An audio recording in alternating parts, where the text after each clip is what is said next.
Hi guys, good evening. Welcome back to the real life show. So guys, I'm going to continue our story from where we stopped the last time, okay? So we stopped at where the Chinonso actually had a baby. Now, Chinonso had a baby and that was the beginning of another journey. It was crazy because there was no money anywhere for her to actually, leave the hospital. Her man had already like promised that, oh, he's going to go look for money. The first day he wasn't back, the second day he wasn't back, third day, fourth day, a week has gone by. There was no food for Chinonso to eat. There was no pampers for the baby to wear. There was absolutely nothing for her to, survive on, you know. And it was it was crazy because the hospital was already tired of her being there, and also at the same time they actually wanted her to leave, but they could not release her because there was no money for her to leave. So because of the bed space, they had to like tell her to stay by the door side or somewhere. So she spread like a wrapper on the floor and she was sleeping there with her baby until a very good Samaritan actually came to see her person, which is a family member that is sick. And she saw her on the floor where she lied down with a newborn baby. She was like, "Oh my God, what is going on? Why are you in this situation, madam?" She began to cry and she began to narrate like why she was still there.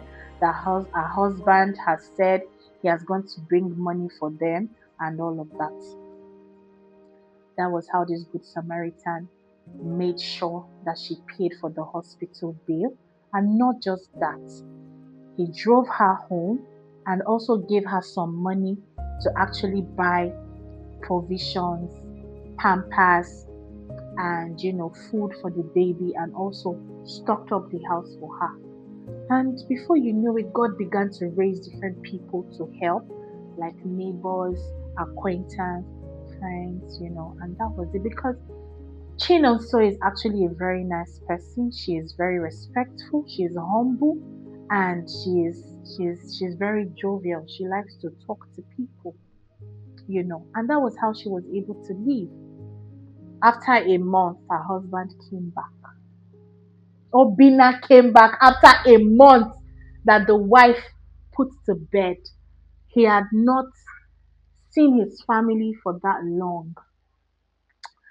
When he came back, they had little quarrel because Chin also needed to know where her husband has been, the embarrassment he brought onto her, and all of that. He tried to like pipe down the whole situation and told her that he was sorry, that life is hard for men, blah blah blah. He began to like try to like manipulate the whole situation.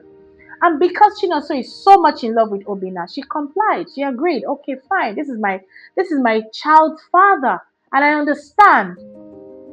And that was how she began to carry her baby to work. Chinonso was left with no option than to go clean people's houses. She'll go clean people's compound. She'll get paid.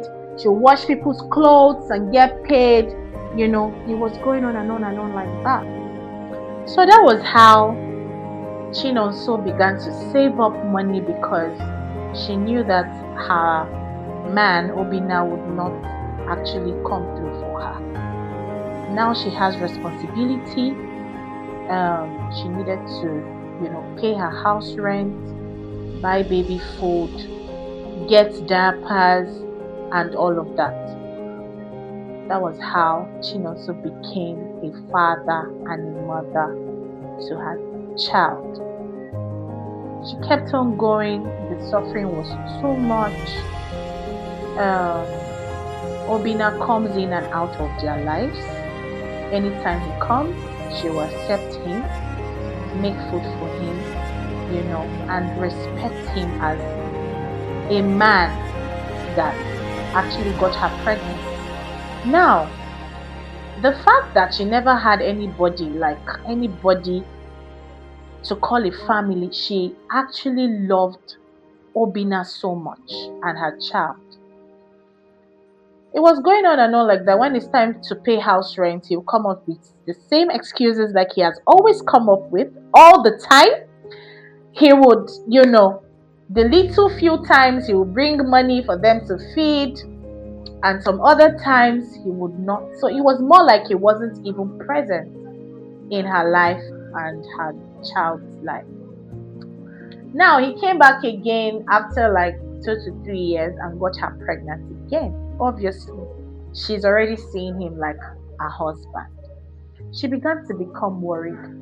I need to see your family members. How do I meet your family members? I want to know who bettered you. At least let my children know who their grandma is, or grandfather, or the siblings that you have. It was no avail. He was now forced to take her to one of the he called him a brother, one of the brothers' place somewhere in Lagos. And when she knew that that man was not her, Obina's family, was when Obina got into trouble. He had a police case, so they arrested him. She ran to the man to, ask for help and all of that.